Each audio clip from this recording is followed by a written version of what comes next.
All right, ready to dive in. Today, we're tackling success. What really gets people to the top? Is it all just hard work and talent like we always hear, or... Or is there something else going on? Yeah. Like, what are those hidden factors that we don't always see? Well, let's start with a really interesting case. Roseto, Pennsylvania. Roseto? Yeah, back in the 50s, this town was basically a medical mystery. Super low rates of heart disease, way lower than the national average. Wow, like they had some secret formula for a healthy heart? Right. Researchers were fascinated. They looked at diet, exercise, genetics, all the usual suspects, but... But nothing really explained it. Exactly. They called it the Roseto effect, like the town itself was some kind of health potion. Okay, so what was their secret? Turns out, it wasn't something you could find in a lab. It was the community. Roseto was incredibly close-knit, strong social connections, families living together for generations, and a culture where everyone felt equal, no pressure to keep up with the Joneses or hide their struggles. Yeah. So, like, the whole town was kind of looking out for each other. In a way, yeah. And that seemed to create this, protective shield for their hearts. So what if success is kind of like that? What if achieving our goals, like good health, is influenced by stuff beyond just our own efforts? Like, what if it's less about pulling ourselves up by our bootstraps and more about the environment we're in and who we're connected to? That's a great question. It brings us to this idea of a cumulative advantage. Think of it like a snowball rolling downhill. It gets bigger and bigger. Yeah, it picks up more and more snow as it goes. So a small advantage at the beginning can build momentum And you end up way further ahead than you could have on your own. Right. It's not just about your own hustle. It's about those little boosts you get along the way that help you keep rolling. Let me give you an example. Canadian hockey players. Hockey players? Yeah, a surprising number of top hockey players are born in the first few months of the year, January, February, March, way more than you'd expect by chance. Hold on. Are you saying your birth month can affect your chances of making it to the NHL? It's all about the cutoff dates for youth hockey leagues. Kids born early in the year are older and, bigger and stronger than those born later in the year, even if it's just by a few months. Oh, I see. So at that age, even a few months can make a huge difference. Huge. These kids are more likely to get picked for the better teams, get more ice time, better coaching, all because they happen to be born in January instead of December. So they get this head start that just keeps building on itself. Exactly. It's not that they're necessarily more talented, it's that they got this early advantage that snowballed over time. And this plays out in other fields, too. Makes you think, how many talented people out there never even got a chance to step onto the ice, so to speak? It's a good point. Talent alone isn't always enough. There are all these other forces shaping our paths. Speaking of honing your skills, think about the Beatles. Hours and hours playing those clubs in Hamburg. It was like a musical boot camp. That's the power of practice. There's this idea called the 10,000-hour rule. Basically, to master any field, whether it's music or sports or whatever, takes massive amounts of dedicated practice. The Beatles in Hamburg are a perfect example, even if it was extreme. It's like they say, practice makes perfect. But do even geniuses need the right opportunities to put in those hours? Of course, opportunity is huge. Think about Chris Langan. The guy with the super high IQ. Yeah, incredible IQ, but struggled to really make something of it, partly due to a difficult upbringing, But then you've got Robert Oppenheimer. Who led the Manhattan Project. Right. Also brilliant, but he was great at navigating social situations and, working the system. Two brilliant minds, two very different paths. Shows you it's not just about what's in your head, right? Exactly. It's about that practical intelligence. It's not just being book smart. It's knowing how to work the system, connect with people, and jump on opportunities when they arise. This makes me think of the sociologist Annette Lareau and her work on parenting styles. You know how middle-class families often raise their kids with concerted cultivation, like they're always signing them up for activities, teaching them to advocate for themselves, and, building this sense of entitlement in a good way. And that style of parenting, although it can be a lot, it gives those kids a real leg up. They learn to navigate institutions, talk to authority figures, ask for what they want, things that go way beyond just academics. So they're better prepared for those competitive spaces like college applications, internships, job interviews. It's not that kids from less privileged backgrounds aren't as capable. It's just that they haven't necessarily had the same training in working the system. Right. It's like they weren't given the same tools for the job. And this leads us to those hidden advantages that we might not even realize we have. Let's shift gears a bit and talk about the legal world, specifically Joe Flom. Joe Flom, the lawyer. Yeah, he became super successful, even though he faced a ton of prejudice. Right, Jewish at a time when anti-Semitism was rampant, especially in the legal field. Yeah. So how did he make it? He found a niche: corporate takeovers. It was a field that, at the time, most established law firms wouldn't touch. They thought it was, like, undignified. So that created an opening. A huge opening for Jewish lawyers like Flom, who weren't exactly welcome at those traditional firms. So it's like their disadvantage pushed them into a field that would eventually explode. Yeah. Crazy how things work out sometimes. It's not all random chance, though. Flom and others like him, they also benefited from something else. They were born during a dip in the birth rate. Meaning? Less competition for schools, for jobs, all the way up the ladder. Less competition, so they had a clearer path to success. That makes sense. But what about his Jewish background? I mean, wasn't that a huge disadvantage in the legal world back then? You'd think so, right? But it actually ended up working in his favor. See, back then, those big established law firms, they wouldn't touch hostile takeovers. They saw it as, like, unethical beneath them. Ah, so it was like this new area that nobody wanted to deal with. Exactly. And that created a space for Jewish lawyers like Flom, who weren't really welcome in those traditional firms anyway. So it's like they took what was seen as a disadvantage and turned it into an opportunity. And a pretty lucrative one, as it turned out. It's amazing how these things can work out sometimes. Speaking of opportunity, have you ever heard of Louis and Regina Borgenicht? Borgenicht? I don't think so. They were Jewish immigrants who came to New York and found success in, of all things, the garment industry. The garment industry. So another example of being in the right place at the right time. Definitely. They had the skills, dressmaking, they had the work ethic, and they arrived just when the industry was booming. Sounds like they hit the jackpot. But I imagine the garment industry back then wasn't exactly a walk in the park. Oh, it was tough. Long hours, demanding work, not the best conditions. But their story really highlights something important about success. It's not just about finding the right opportunity. It's about finding meaning in the work you do. Like having a sense of purpose, something that drives you beyond just a paycheck. Exactly.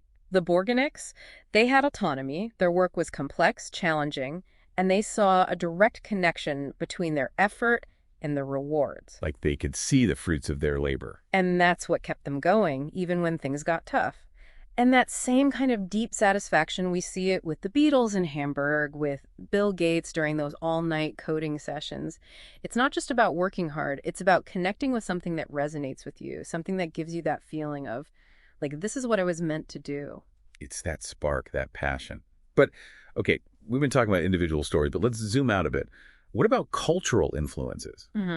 Can stuff that's passed down through generations actually shape our behavior? It might sound crazy, but yeah, I think it really can. Think about the culture of honor in the American South, where reputation and standing up for yourself are so important. Yeah, eye for eye kind of thing. Right, and you can trace that back to the Scotch-Irish settlers who came to the region centuries ago. So even though those early settlers are long gone, their values and their way of seeing the world are still influencing people today. It's like a cultural echo, and it's a powerful reminder that we're not just individuals, we're products of our history and the communities we come from. These influences, even if we're not aware of them, they can really shape our choices and actions. And I bet those echoes can sometimes have unintended consequences. Oh, absolutely. Sometimes with very serious, even life or death consequences. Okay, now you've got me intrigued. What do you mean? Let's talk about Korean Air. Back in the late 20th century, they had a string of tragic plane crashes. Oh, wow. So like pilot error, mechanical failures. Investigators looked into all of that. But as they dug deeper, they realized that the main problem wasn't pilot skill or faulty planes, it was the culture. Wait, how can culture cause a plane to crash? Well, South Korea has what's called a high-power distance culture. There's a huge emphasis on respecting authority, not questioning your superiors, things like that. So if you're a co-pilot and you see the captain making a mistake, it would be really hard to speak up. Almost unthinkable, yeah. And to make things even more complicated, there's the Korean language itself. Korean has all these nuances, these subtle ways of speaking that depend on your relationship with the person you're talking to. So even if the co-pilot did try to say something, it might not come across as a serious warning. Exactly. It might sound too polite, too indirect. And unfortunately, that led to some terrible communication breakdowns in the cockpit. Wow. It's like they were trapped in a system that made it nearly impossible to communicate effectively during a crisis. And Korean Air ended up with a crash rate 17 times higher than other comparable airlines. It was only after they made some major changes, like requiring English in the cockpit, that they were able to turn things around. So language isn't just about words, it's a reflection of our culture. Mm. And it can have a real impact on how we think and act, especially in high-pressure situations. Right. And this leads to another fascinating example of how culture can influence something as seemingly objective as math. Did you know that Chinese speakers are generally better at remembering strings of numbers than English speakers? Seriously? Are you saying some languages are better for math than others? Not better, exactly, but they can influence how we learn and process math concepts. The structure of Chinese, for example, allows you to say number words much faster so they can fit more easily in your short-term memory. So it's like a built-in memory boost for numbers. Kind of, yeah. And it goes even deeper than that. Asian number systems are often more logical and transparent than Western systems. Like in Chinese, 11 is literally 10-1, 12 is 10-2, and so on. That makes so much more sense than our English system. It's like we're making it harder for ourselves from the get-go. Right. And these subtle linguistic differences can add up, especially when kids start learning more complex concepts like fractions or algebra. It's not that Asian kids are inherently smarter, it's that their language gives them a slightly different way of thinking about numbers. Interesting. Okay, so what about the stereotype of Asian students being good at math? Is there any truth to that, or is it just a stereotype? It's not about stereotypes, it's about recognizing the impact of culture. Think about rice farming, which has been central to many Asian cultures for centuries. Yeah, it's rice farming. It's incredibly demanding. You need dedication, careful planning, sustained effort over long periods of time. Not easy work. Right. And those demands, they've shaped a culture that values hard work, patience, delayed gratification, all qualities that are also really important for success in academics. So those values, those habits of mind that help them survive in a rice farming culture, they've kind of carried over to other areas of life. Exactly. It's not just about genes or innate talent. It's this complex mix of cultural values, historical circumstances, even the structure of language. These things can have a huge impact, whether we realize it or not. This is really making me rethink my whole definition of success. So if it's influenced by all these hidden factors, does that mean we're all just like puppets on a string at the mercy of these larger forces? Yeah. It is kind of freaky when you think about it. Like, how much control do we really have over our own lives? It's not about saying we have no control. It's more about acknowledging that we're all playing this game of life with different starting positions. Some of us start out closer to the finish line than others. Yeah, and some of us have to jump over more hurdles along the way. But the key is to recognize those differences, both the advantages we've been given and the challenges others face. So it's not about making excuses. Right. It's about understanding the reality of the situation so we can start to create a fairer game for everyone. So how do we do that? How do we level the playing field when there are all these hidden factors at play? Let's go back to those hockey players. Remember how we talked about the kids born early in the year having that built-in advantage? Yeah. Well, what if youth leagues had separate divisions based on birth month?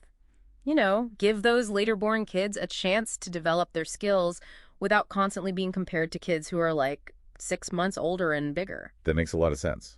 It's a small change that could make a big difference. And that kind of thinking, we could apply that to other areas too, right? Absolutely. Think about education. We usually group students by academic ability, but what if we also took into account things like their social and emotional maturity? Some kids might thrive in a different environment, especially if they haven't had the same opportunities to develop those soft skills that are so important for success. Like we've been given this new way of understanding success, but now we need to figure out how to use that knowledge to make things better. So what's the one thing you want our listeners to take away from all of this? I think the biggest takeaway is this. Success is way more complicated than we often think. Hard work and talent are important, but they're not the whole story. There's also luck, timing, cultural influences, even the way our language works. All these things play a role, whether we're aware of it or not. It's like we're all in this game together, but some of us start out with better equipment or like a map that shows us all the shortcuts. And recognizing that, that's the first step towards creating a more level playing field. We need to become aware of those hidden advantages and disadvantages, both in our own lives and in the lives of others. That's how we start to build a world where success is more about opportunity and less about the circumstances you were born into. So it's not about lowering our expectations or accepting the status quo. It's about understanding the rules of the game so we can work to change them. Exactly. And you, as a listener, you have a role to play in this. Think about your own journey. What unseen forces have shaped your path? What advantages have you benefited from? What obstacles have you had to overcome? And how can you use that knowledge to create a more just and equitable world, both for yourself and for future generations? That's a powerful question. It's like we've been given this new lens to see the world through, and now it's up to us to decide what we do with it. Thanks for joining us on this deep dive into the hidden factors of success. And until next time, keep questioning, keep learning, and keep striving for a world where everyone has the chance to reach their full potential.